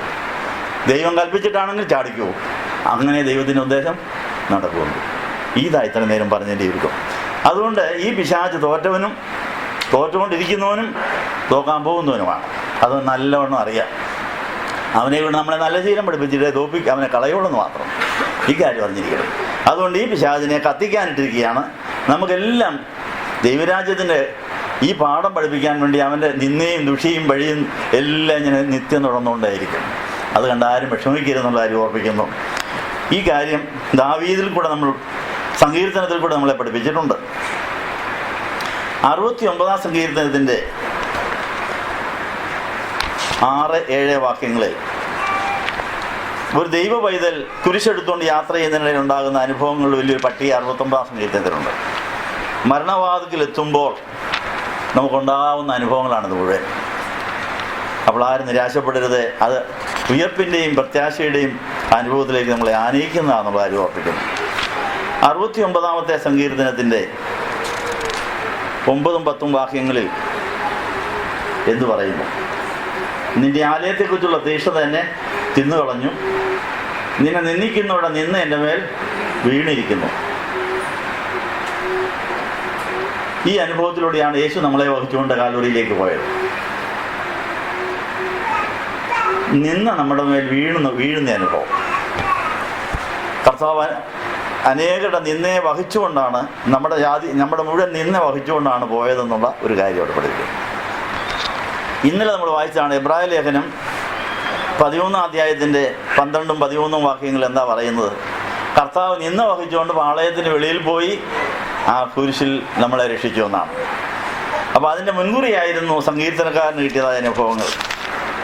ദാവീദിൻ്റെ 69 സങ്കീർത്തനം തൻ്റെ കൊച്ചുമോനായ യേശുവിന് വരാൻ പോകുന്ന അനുഭവം നേരത്തെ താൻ അനുഭവിച്ചിട്ട് എഴുതി വെച്ചിരിക്കുകയാണ്.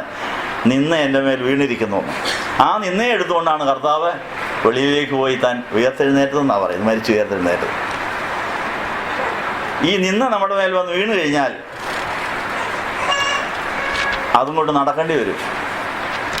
ഉറങ്ങേണ്ടി വരുമ്പോൾ അത് മാറിൽ വെച്ചുകൊണ്ട് കിടന്ന് ഉറങ്ങേണ്ടും വരും. അതറിയാം, അങ്ങനെ ഒരു കാലമുണ്ട്. 89 സങ്കീർത്തനത്തിൻ്റെ 50 വാക്യത്തിൽ എന്നാ പറയുന്നത്? യഹോവേ നിന്റെ ദാസരുടെ നിന്നെ ഓർക്കണമേ, എൻ്റെ മാറിടത്തിൽ ഞാൻ സകല ജനതകളുടെയും നിന്ന വഹിക്കുന്നത് എങ്ങനെ? അപ്പോൾ സകല ജാതികളുടെയും സകല ജനതകളുടെയും നിന്ന മാറിൽ വഹിക്കേണ്ടി വരും. എന്താ കാര്യം എന്നറിയാവോ? നമ്മുടെ പ്രാണനെ അപഹരിച്ചവരാണ് ഈ ജാതികൾ. ഉപവാസത്താലും പ്രാർത്ഥനയാലും ആ തിന്മയെ നമ്മിൽ നിന്ന് ദൂരീകരിച്ച് അവരപഹരിച്ചെടുത്ത പ്രാണൻ അവരെ ചവിട്ടിയും അവരെ സമുദ്രത്തിലേക്ക് വലിച്ചെറിഞ്ഞും അവരെ മയക്കിയൊക്കെ തിരിച്ചെടുക്കണം. അപ്പോൾ അവർക്ക് ഭയങ്കര വിരോധമായിരിക്കും. നമ്മൾ ജനിച്ച കാലം മുതൽ നമ്മുടെ മാതാപിതാക്കളുടെ ശാപം കൊണ്ടും അശുദ്ധി കൊണ്ടും നമ്മുടെ ബലഹീനത കൊണ്ടും നമ്മളെ സ്വയാശ്രയക്കാരായി പാതാളത്തിൽ കളഞ്ഞ പ്രാണൻ മുഴുവൻ പാതാളത്തിലെ ജാതികളുടെ വായിൽ കാണും, ഉദരത്തിൽ കാണും. അപ്പോൾ അനേക ജാതികൾ നമ്മുടെ പ്രാണനെ അപഹരിച്ചിട്ടുള്ളതുകൊണ്ട് 100 നിൽക്കുന്നത്. പ്രാണൻ 100 ഉണ്ടോ അവിടെ? എത്ര നാളായി നടപ്പ് തുടങ്ങിയിട്ട്? കാര്യം എന്നാ? ആ ജാതിയെല്ലാം വിഴുങ്ങിക്കൊണ്ടിരിക്കുക. സ്വയാശ്രയത്താൽ ജാതികൾ നമ്മുടെ പ്രാണൻ വിഴുങ്ങിക്കൊണ്ടേയിരിക്കുന്നു. നമ്മളെ തന്നിഷ്ടക്കാരാക്കുന്നു. ദൈവം പറയാത്ത വർത്താനം പറയുന്നു. ദൈവം അറിയിക്കാത്ത കാര്യം ഓടിപ്പോയി കേട്ട് പഠിക്കുന്നു. അതെല്ലാം പിശാചിൻ്റെ കെണികളാണ്. എനിക്ക് എൻ്റെ കർത്താവിനെ മാത്രം അറിഞ്ഞാൽ മതി, എനിക്ക് വേറൊന്നും അറിയണ്ട. ആരെന്നാ പറഞ്ഞാൽ എനിക്കെന്നാ? ആരെങ്കിലും കുശൂഷിക്കുന്ന കണ്ട എന്നെക്കുറിച്ചാണോ? ചെവി ഓർക്കുക, എന്നെക്കുറിച്ചാണോ പറയുന്നത്? എന്താ ആണല്ലോ എന്നെ, അല്ലെങ്കിൽ എന്നെ കർത്താവ് പറയുന്നു, കർത്താവ് പറഞ്ഞോട്ടെ. അല്ലാതെ ഞാൻ അതറിയാൻ വേണ്ടി പുറകെ നടന്നാൽ ആരുടെ ഗണിയിലായി. പക്ഷെ അതിൻ്റെ ഗണിയിലായി. എനിക്ക് എൻ്റെ യേശുവിനെ അറിഞ്ഞാൽ മതി, യേശു അറിയിച്ചാൽ മതി. 100% പ്രാണനും 100% ബന്ധുക്കശയുള്ള ഒരാളെ എനിക്ക് കഴിഞ്ഞ ദിവസം കാണാനിടയായി. ഒരു സുവിശേഷകനാ, ടി വിയിൽ കൂടെ ഒക്കെ പ്രസംഗിക്കുന്ന ആളാണ്. 100% പ്രാണനുണ്ട്, 100% ബന്ധുക്കസ്ഥയുടെ അനുഭവമുണ്ട്. അങ്ങനെ എങ്ങനെയാണ് വളർന്നെന്നറിയാമോ? പുള്ളി ഒരു വ്രതം എടുത്തു. എനിക്ക് എൻ്റെ കർത്താവ് അറിയിക്കുന്ന കാര്യം മാത്രം അറിഞ്ഞാൽ മതി, കർത്താവ് പറയുന്ന മാത്രം കാര്യം ഞാൻ പറയുള്ളൂ. അതുകൊണ്ട് ദൈവം പറയാത്ത കാര്യങ്ങളൊന്നും എനിക്ക് കേൾക്കണ്ടെന്ന് പറഞ്ഞ് പത്രം വായന അങ്ങ് നിർത്തും. എല്ലാവരും വിശ്വസിക്കുമോ? ഒരു പത്രവും വായിക്കുകയില്ല, ഒരു ആവശ്യത്തിനും വായിക്കുക, വേദവസം മാത്രം വായിക്കും. ഭോഷത്വമായിട്ട് നമുക്ക് തോന്നും. നാട്ടുവർത്താനം അറിയാതിരിക്കുന്നു ഭോഷത്വമല്ലേ, മണ്ടത്തരമല്ലേ? പക്ഷേ അങ്ങനെ തീരുമാനിച്ചപ്പോഴാണ് 100% പ്രാണനും ബന്ധികോസിയായി അദ്ദേഹം ലോകവ്യാപകമായി ഇൻ്റർനാഷണൽ ഫിഗറായിട്ട് ഇരിക്കാൻ നേരമില്ല. ഇപ്പോൾ ചെല്ലുന്നിടത്തൊക്കെയും പരിശുദ്ധാത്മാവ് പറഞ്ഞുകൊണ്ടിരിക്കും, വിളിച്ചെന്ന് പറയും, കേൾക്കുന്നവർക്ക് മാനസാന്തരം, അവർക്ക് രോഗസൗഖ്യം, അവർക്ക് അനുഗ്രഹം. കോടിക്കണക്കിന് രൂപ മുടക്കി ദിവ്യ സന്ദേശങ്ങൾ ലോകം മുഴുവൻ എത്തിക്കാൻ വേണ്ടി ഒരു കെട്ടിടം പണിയുന്നത് ഞാൻ കഴിഞ്ഞ ദിവസം പറഞ്ഞു. തൃശ്ശൂർ ഒരു സ്ഥലത്ത് കോടിക്കണക്കിന് രൂപ ചിലവുള്ള സാധനമാണ്. സുവിശേഷ സന്ദേശങ്ങൾ എല്ലാ മാധ്യമങ്ങളിലൂടെയും ഇപ്പം വരുന്നത് കൂടാതെ ഇനിയും ഏറ്റവും ആധുനികമായ രീതിയിൽ എല്ലാവരുടെയും മൊബൈൽ ഫോണിലും എല്ലാവരുടെയും ടി വികളിലും എല്ലാവരുടെയും ഫോണുകളിലും ഈ സന്ദേശം എത്തിക്കാൻ പറ്റിയ വിധത്തിൽ ഏറ്റവും ആധുനികമായ സംവിധാനങ്ങൾ ഉണ്ടാക്കുന്ന ഒരു സ്റ്റുഡിയോ ഞാൻ പോയി കാണാനിടയായി. ഒരു പണി നടന്നുകൊണ്ടിരിക്കുക. ആളെ ഓടി വന്ന് സ്വീകരിച്ച് അവിടെ ഒന്ന് പ്രാർത്ഥിക്കണമെന്ന് പറഞ്ഞു. എന്താ കാരണം എന്നറിയാവോ? നമ്മുടെ പ്രാണക്കുട്ടിയെക്കുറിച്ചുള്ള സന്ദേശം പുള്ളി കിട്ടി. സങ്കേത ഭവനത്തിലെ പ്രാണക്കുട്ടിയെക്കുറിച്ച് ഉള്ള സന്ദേശം ഒരു വെബ്സൈറ്റിൽ നിന്ന് കേൾക്കാൻ പുള്ളി ഇതുവരെ അങ്ങനെ ആ കാര്യം കേട്ടിട്ടില്ലെന്ന് പറയും. പ്രാണക്കുട്ടി പുള്ളിയുടെ ഹൃദയത്തെ കയറി അങ്ങ് പിടിച്ചു. ആ പ്രാണക്കുട്ടിയെക്കുറിച്ച് ലോകം മുഴുവൻ അറിയിക്കണം. പ്രാണൻ്റെ വീണ്ടെടുപ്പിനെ കുറിച്ച് ആരും പ്രശ്നിക്കാറില്ല. എനിക്കത് അത്യാവശ്യമാണ്. അതുകൊണ്ട് സങ്കേതത്തിലോട്ട് അങ്ങനെ വരാൻ പോവുക. എപ്പോഴാണ് വരുന്നതെന്ന് അറിയാൻ ഒക്കെയില്ല. ഒരു കുർബാനയ്ക്ക് അദ്ദേഹത്തിന് കാണും. അപ്പോൾ നമുക്ക് കാണാം, നേരിട്ട് കാണാം, ടി വിയിലൊക്കെ കാണാൻ സാധിക്കുന്നത്. സന്തോഷ് കരിമാത്ര എന്ന അദ്ദേഹത്തിൻ്റെ പേര്. അദ്ദേഹം ഇവിടെ ഒരു കുർബാനയെ സംബന്ധിച്ച് ഈ പ്രാണക്കുട്ടിയെ കുറിച്ച് കൂടുതൽ പഠിക്കാൻ വരാൻ പോവുകയാണ്. അപ്പോൾ ഞാൻ പറഞ്ഞതിൻ്റെ അർത്ഥം, ഈ മർമ്മം മനസ്സിലായതുകൊണ്ടാണെന്നറിയാവോ? എല്ലാം വേണ്ട, ഒന്നും പഠിക്കണ്ട, ഒന്നും വേണ്ട എന്ന് പറഞ്ഞ് മാറ്റി വെച്ചേച്ച് വന്നിരിക്കുന്നതുകൊണ്ടാണ് ഇതൊക്കെ പഠിക്കാൻ സാധിച്ചെന്നുള്ളതാണ്. ഒന്നാമത്തെ PhD വേണ്ടാന്ന് വെച്ചു, ഡിഫെൻഡ് ചെയ്യാൻ പോയില്ല, അതവിടെ കിടപ്പുണ്ട്. രണ്ടാമത്തെ PhD പഠിച്ചുകൊണ്ടിരുന്നപ്പോഴാണ് എൻ്റെ ആത്മീയ ഗുരു ആത്മാവിൽ വന്ന് പറഞ്ഞ പരിപാടി നിർത്ത്, ധ്യാനമന്ദിരം നിർത്താൻ ആളില്ല, തിരികെ പോരെ, ഡിഗ്രി ഒന്നും വേണ്ട, അവിടെ കിടന്നു, വെബ്സൈറ്റിൽ കിടപ്പുണ്ട്. ഞാൻ ഡിഫെൻഡ് ചെയ്യാനും പോയില്ല, ഡിഗ്രിക്കും പോയില്ല, അവിടെ കിടപ്പുണ്ട്. വേറെ വല്ലാതെ കൊടുത്ത ഡിഗ്രി വാങ്ങിച്ചു വേണം. പറഞ്ഞതിൻ്റെ അർത്ഥം പറയാമോ? ഒന്നാമത്തെ PhD ഞാൻ ഒരു ഡിഫെൻഡ് ചെയ്യാനൊന്ന് പോയാൽ മതിയായിരുന്നു, ഡിഗ്രി കിട്ടിയേനെ, ഒരു കോളേജിൽ പ്രൊഫസറായിട്ട് ജോലി ചെയ്യാമായിരുന്നു. രണ്ടാമത്തെ PhD പഠിച്ചുകൊണ്ടിരുന്നപ്പോൾ ഒന്നാമത്തെ PhD തരാൻ പോകുന്ന പ്രൊഫസർ പറഞ്ഞത് നല്ല ആശയമാണിത്, എല്ലാവരും അറിഞ്ഞിരിക്കേണ്ട കാര്യമാണ് ഇത്, ഈ യൂണിവേഴ്സിറ്റിയിലെ ടെക്സ്റ്റ് ബുക്കായിട്ട് ആക്കിയിട്ട് താങ്കളെ അത് പഠിപ്പിക്കുന്ന പ്രൊഫസറാക്കിയേക്കാമെന്ന് പറഞ്ഞു. കൊച്ചു കാര്യമാണോ? അമേരിക്കയിലെ ഒരു യൂണിവേഴ്സിറ്റിയിലെ പ്രൊഫസറായി ഞാൻ കൊടുത്ത തീസിസ് തന്നെ അവിടുത്തെ ടെക്സ്റ്റ് ബുക്കാക്കി ഞാൻ തന്നെ പഠിപ്പിച്ചോളാൻ പറഞ്ഞു. അങ്ങനെ ഇരിക്കുമ്പോഴാണ് അവിടെ പഠിച്ചുകൊണ്ടിരിക്കുന്ന സമയത്താണ് രണ്ടാമത്തെ തീസിസ് എഴുതാനുള്ള രജിസ്റ്റർ ചെയ്തത്. ഇതെല്ലാം ക്യാൻസൽ ചെയ്തിട്ട് മൈലപ്ര ധ്യാനമന്ദിരം നടത്താൻ ആളില്ലാത്തതുകൊണ്ട് പോരെന്ന് പറഞ്ഞപ്പോൾ അന്നേരം അവിടെ റിസൈൻ ചെയ്തിട്ട് ഉടനെ ടിക്കറ്റ് ബുക്ക് ചെയ്ത് നാട്ടിലെത്തി. 1999 അങ്ങനെയാണ് അമേരിക്കയിൽ നിന്ന് ഇന്ത്യയിൽ വന്നത്. പോകുന്ന വഴിക്ക് കുവൈറ്റ് വെച്ച് കണ്ടുകൊടുത്തതായി ഈ 12 ടീച്ചറിനെയൊക്കെ കുവൈറ്റ് വെച്ച് കണ്ടപ്പോൾ അവിടെയും ധ്യാനം നടത്തിയതാണ്.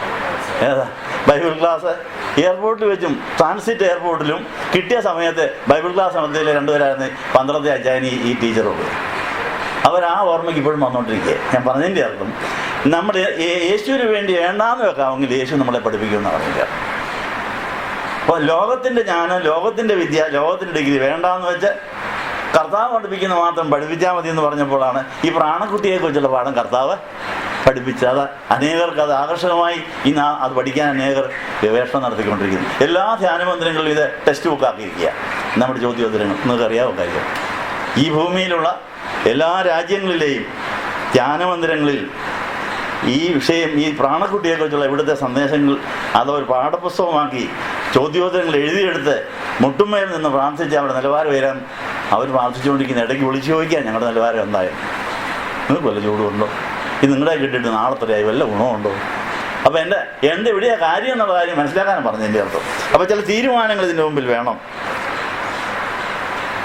89-ാം സങ്കീർത്തനത്തിലെ 50-ാമത്തെ വാക്യത്തിൽ യഹോവയെ നിന്റെ ദാസരുടെ നിന്നെ ഓർക്കണമേ, എൻ്റെ മാർഗ്ഗത്തിൽ ഞാൻ സകല ജനതകളിലെ നിന്ന വഹിക്കുന്നത് എങ്ങനെ?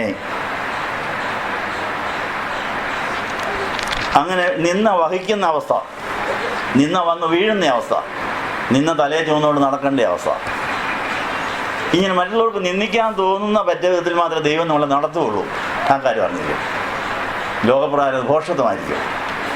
ആ നിന്ന് സഹിക്കാൻ വഹിക്കാൻ തൻ്റെ ഉള്ളവർ മാത്രമേ ഈ ഫീൽഡിൽ നിൽക്കാനൊക്കെ ഉള്ളൂ. മനസ്സിലായോ? കഴിഞ്ഞ തിങ്കളാഴ്ച ഇവിടുന്ന് പോയി കഴിഞ്ഞ ചൊവ്വാഴ്ച രാത്രി 12 മണി വരെ തൃശ്ശൂരിലെ ശുശ്രൂഷയ്ക്ക് പോയതാണ്. എങ്ങനെ അവിടെ എത്തിച്ചേരും, അവിടുത്തെ ശുശ്രൂഷ എന്താണെന്ന് ഒരു പിടിയില്ല. ദൈവം പോകാൻ പറഞ്ഞു, അവർ വിളിച്ചു, പോയി. അത് ഒത്തിരി നിന്ന് കിട്ടത്തക്ക കരുതിയായിരുന്നു ആ പരിപാടി എന്നാണ് പറഞ്ഞതിൻ്റെ അർത്ഥം. കാരണം ഇത് പ്ലാൻ ചെയ്തുകൊണ്ട് ചെയ്യാവുന്ന ഒരു യുദ്ധമായത്. യുദ്ധത്തിൽ കമാൻഡർ പറയുന്ന വെച്ചാൽ അങ്ങോട്ടും ഇങ്ങോട്ട് നീങ്ങാന്നേ വെക്കുള്ളൂ. കമാൻഡർ പറഞ്ഞതനുസരിച്ച് നീങ്ങി പോയപ്പോൾ അവിടെ പോയിട്ട് രാത്രി തിരികെ വന്നു. ആരൊക്കെ വന്നു, ആരൊക്കെ പോയി, ആരൊക്കെ കയറി, അവർ തന്നെ വണ്ടി അറേഞ്ച് ചെയ്തതാണ്. ഈ ധ്യാനമന്ദിരത്തിൻ്റെ സന്ദേശം കഴിഞ്ഞ 35 കൊല്ലമായി മൈലപ്ര ധ്യാനമന്ദിരത്തിൻ്റെ അനുഗ്രഹങ്ങൾ ആസ്വദിച്ച ഒരു കുടുംബം, അവരുടെ നന്ദി സൂചകമായി ഞങ്ങൾക്ക് കിട്ടിയ അനുഭവം ഞങ്ങളുടെ ഇടവകയിലെ എല്ലാവർക്കും കിട്ടണം, ഇടവകയിലെ പിള്ളേർക്ക് കിട്ടണമെന്ന് പറഞ്ഞ് പിള്ളേരെയും വീട്ടുകാരെയും എല്ലാവരെയും വിളിച്ചു വരുത്തി ഒരു പള്ളി നിറച്ച ആൾ. അവർ സന്ധ്യാപ്രാർത്ഥനയ്ക്ക് വരുന്നു. രാവിലെ കഴിഞ്ഞ ചൊവ്വാഴ്ച അവധിയായിരുന്നുകൊണ്ട് കുർബാനയ്ക്ക് എല്ലാവരും വന്നിരിക്കുന്നു. അവരെ ഉച്ച വരെ 12 മണി വരെ വചനം പഠിച്ച് അവരുടെ പ്രാണക്കുട്ടിയെ രക്ഷിക്കാൻ ബന്ധപ്പെടുക. അപ്പോൾ ഞാൻ പറഞ്ഞതിൻ്റെ അർത്ഥം, ഒരാൾക്ക് കിട്ടിയത് അനുഭവം 35 കൊല്ലം മുമ്പ് മുതൽ കിട്ടിയ അനുഭവങ്ങൾ അവരുടെ ഹൃദയത്തിൽ അങ്ങോട്ട് തിങ്ങിയിട്ട് ഇതെൻ്റെ നാട്ടുകാർക്കും വീട്ടുകാർക്കും കൂടെ കിട്ടണമെന്ന് പറഞ്ഞ് അവർ മുൻകൈ എടുത്ത് അവരെൻ്റെ പണം ചെലവഴിച്ച വണ്ടിക്കൂലിയും തന്ന് വണ്ടി അറേഞ്ച് ചെയ്ത് ഞങ്ങളെ അവിടെ കൊണ്ടുപോയി നിങ്ങൾക്ക് എല്ലാവർക്കും വേണ്ടിയാണ് ചെയ്തെന്നാണ് പറഞ്ഞത്.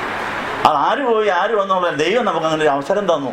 അല്ല എന്നെ വിളിച്ചില്ല, എന്നെ കൊണ്ടുപോയില്ല എന്നാലും പറഞ്ഞ് ശരിയാണോ? കർത്താവ് കുറേ പേരെ അങ്ങോട്ട് വിട്ടു. അതിന് നല്ല വശം കണ്ടാൽ പോരെ. എന്നെ വിളിച്ചില്ല, എന്നെ അറിയിച്ചില്ല, എന്നെ കൊണ്ടുപോയില്ല എന്ന് പറയുന്നത് അതൊരു നിന്നയാണ്. ആ നിന്ന ഇതിനകത്ത് ഉണ്ടാവുന്നതാണ് പറഞ്ഞത്. കാരണം എല്ലായിടത്തും പറയാനുള്ളൂ. യുദ്ധക്കളത്തിൽ കമാൻഡർ പറയുന്നവരെ മുമ്പേ പറഞ്ഞില്ലേ, ആദ്യം പോകുന്നവർ കുഴി വീഴുക. കുഴി വീഴാനും കൂടെ മനസ്സുള്ളവർ മാത്രമേ ഈ യുദ്ധത്തെ ജയിപ്പിക്കാൻ സാധിക്കുകയുള്ളൂ. അങ്ങനെ അന്ധമായി മൂഢനെ പോലെ ദൈവം പറയുന്ന അനുസരിച്ച് സ്റ്റെപ്പുകൾ വെച്ച് കഴിഞ്ഞപ്പോൾ തിരിച്ചു വന്നു. അതുകൊണ്ട് ഇങ്ങനെയുള്ള ആ യുദ്ധക്കളത്തിൽ ദൈവം ഓരോ പരിപാടിക്ക് നമ്മളെ വിളിച്ചെന്നിരിക്കും. ആരെ കൊണ്ടുപോകണം, എങ്ങനെ കൊണ്ടുപോകണം, ഇതിലേ പോകണമെന്നൊന്നും ഒരു നിശ്ചയമില്ല. ഓരോ സ്റ്റെപ്പ് വെച്ചങ്ങ് പോവുക. അപ്പോൾ പലർക്കും പരാതികൾ വരാൻ, പരുവം വരാൻ, ഞങ്ങളെ കൈവഴിച്ച്, ഞങ്ങളെ തഴഞ്ഞു, ഞങ്ങളെ കൊണ്ടുകൊണ്ടുമായിരുന്നു, ഞങ്ങളോട് എന്നാ പറയാൻ, ഇതൊക്കെ തോന്നാം. ആ കന്യാമറിയാമനും പറയരുതായിരുന്നു. കന്യാമറിയാമനോട് ഈ ഗബ്രിയേൽ മാലാഖ പറഞ്ഞത് ശരിയായ രീതിയിൽ വല്ലതും ആണോ? കല്യാണം ഉറപ്പിച്ചിട്ടൊന്നും പറഞ്ഞാൽ പോരായിരുന്നു. കല്യാണം ഉറപ്പിച്ചവരെല്ലാം വിളിച്ചു വരുത്തി പറഞ്ഞത് കാര്യം ഭംഗിയായിരുന്നു. ഇത് അവരെല്ലാം മൂക്കത്ത് വരലൊക്കെ അമ്പടി അവൾ എന്തൊരു മോശക്കാരത്തിയാ, ഞങ്ങളെല്ലാം പറ്റിച്ചില്ലേ, ആരോടും ചോദിക്കാതെ ഗർഭിണിയായിരിക്കുന്നു. ഇതുപോലെ നിന്ദ്യമായ വഴിയിലും ഭാഷയിലെ ദൈവം പ്രവർത്തിക്കുകയുള്ളൂ. അത് സഹിക്കാൻ കഴിയുള്ളവർക്ക് ഈ രംഗത്ത് നിൽക്കാനൊക്കെ ഉള്ളൂ. എല്ലാവരെയും അറിയിച്ചിട്ട് ചെയ്യാനൊക്കുകയില്ല. കന്യാമറിയാമനെ ഗർഭിണിയാക്കുന്ന കാര്യം എല്ലാവരും ചോദിച്ചാൽ സമ്മതിക്കുമോ? യൗസേപ്പിനോട് ചോദിച്ചാൽ സമ്മതിക്കുമോ? ആരോട് ചോദിച്ചാൽ സമ്മതിക്കുകയില്ല. ഇങ്ങനെ ഒറ്റയ്ക്ക് ആരും അറിയാതെ ഈ പണി നടക്കാനൊക്കെ ഉള്ളൂ. അപ്പോൾ പിശാചിനെ തോൽപ്പിക്കണമെങ്കിൽ പിശാചിൻ്റെ രാജ്യത്തിൽ അവൻ അറിയാതെ പല കാര്യങ്ങൾ ചെയ്ത് നടന്നു കഴിഞ്ഞാൽ അവനറിയാവും. ഇക്കാര്യം അറിഞ്ഞില്ല. അതുകൊണ്ട് ഇത് നമ്മുടെ പ്ലാൻ അനുസരിച്ച് ഒരു കാര്യം നടക്കുകയല്ല.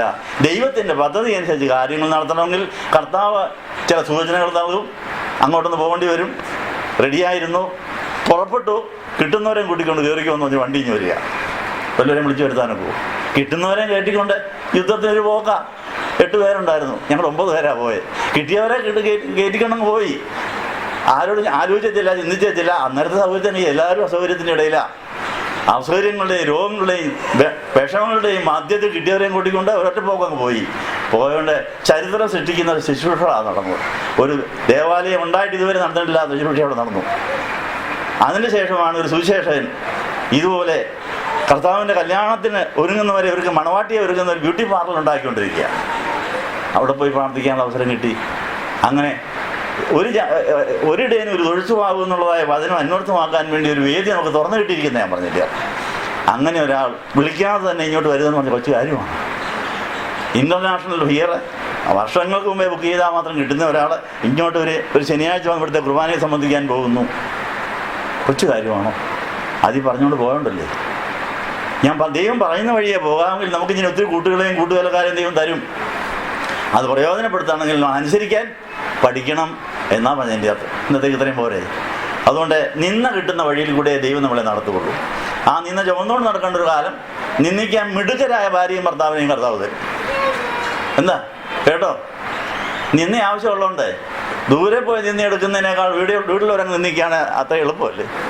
അപ്പോൾ അതുകൊണ്ട് നിന്ദിക്കാൻ പറ്റിയ മിടുക്കരായ ഭാര്യയും ഭർത്താവിനെയും നാപ്പത്തുമാരെയും കൂട്ടുകാരെയും നാട്ടുകാരെയും ഒക്കെ ദൈവം കരുതിയിരിക്കും. അതിൽ യേശു കുഞ്ഞിന് വളരാൻ ഇതൊക്കെ ആവശ്യമാണ് എന്ന് വിചാരിച്ചുകൊണ്ട് നിന്ന വന്നു വീഴും, നിന്ന മാൽ വെച്ചുകൊണ്ട് ഉറങ്ങേണ്ടി വരും, നിന്ന തല ചുമന്നുകൊണ്ട് നടക്കേണ്ടി വരും. കർത്താവ് കുരിശ് വെച്ചുകൊണ്ട് പോയ പോലെ. അതിനുവേണ്ടി നമുക്ക് പ്രാർത്ഥിക്കാം.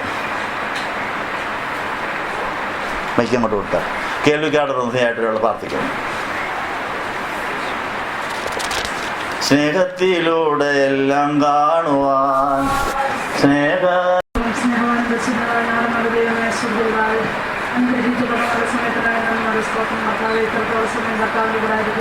ഞങ്ങളുടെ മാറ്റമില്ലാത്ത വചനം കേൾക്കുവാനും ഗ്രഹിക്കുവാനും ഞങ്ങളെ തന്നെ സ്വാധീനം ചെയ്യുവാനും ഞങ്ങളോട് മനസ്സിലാക്കാനും കർത്താവെ ഞങ്ങൾക്ക് ഒരു നല്ല ഇന്നത്തെ വചന പ്രായം നിൽക്കാൻ എത്തിക്കാനുള്ള ഒരു യോഗ്യതയില്ലാതെ ഞങ്ങൾ ശ്രമിക്കുന്നു. കർത്താവെ കർത്താവിൻ്റെ വചനം ഞങ്ങളെ പഠിപ്പിച്ചല്ലോ. കർത്താവെ കർത്താവിൻ്റെ കൂടെ നടക്കണമെങ്കിൽ നിന്ന് വഹിക്കണമെന്ന് കർത്താവ് വെച്ച് നിന്നൊക്കെ സഹിക്കുകയും വഹിക്കുകയും ചെയ്യണമെന്ന് ഞങ്ങളുടെ ജീവിതത്തിൽ പലപ്പോഴും നിന്നുകൾ കിട്ടിയപ്പോൾ ഞങ്ങൾ തള്ളിക്കളഞ്ഞിട്ട് കർത്താവെ അതിനെ വഹിക്കാനും സഹിക്കാനും ഞങ്ങൾക്ക് കഴിയാത്തതുകൊണ്ടാണ് കർത്താവിൻ്റെ കൂടെ ഞങ്ങൾക്ക് വാഴാൻ കഴിയാത്ത സഹിച്ചെങ്കിൽ മാത്രമേ കൂടെ വാഴാൻ സാധിക്കുള്ളൂ. കർത്താവെ അതുകൊണ്ട് ഞങ്ങളോട് ക്ഷമിക്കണം കർത്താവ്. ഇന്നും അത് കർത്താവ് സഹിച്ച നിന്നയും പരിഹാസവും ദുഃഖിയൊക്കെ ഞങ്ങൾക്ക് വേണമെന്ന് ഞങ്ങൾ സമ്മതിക്കുന്നു.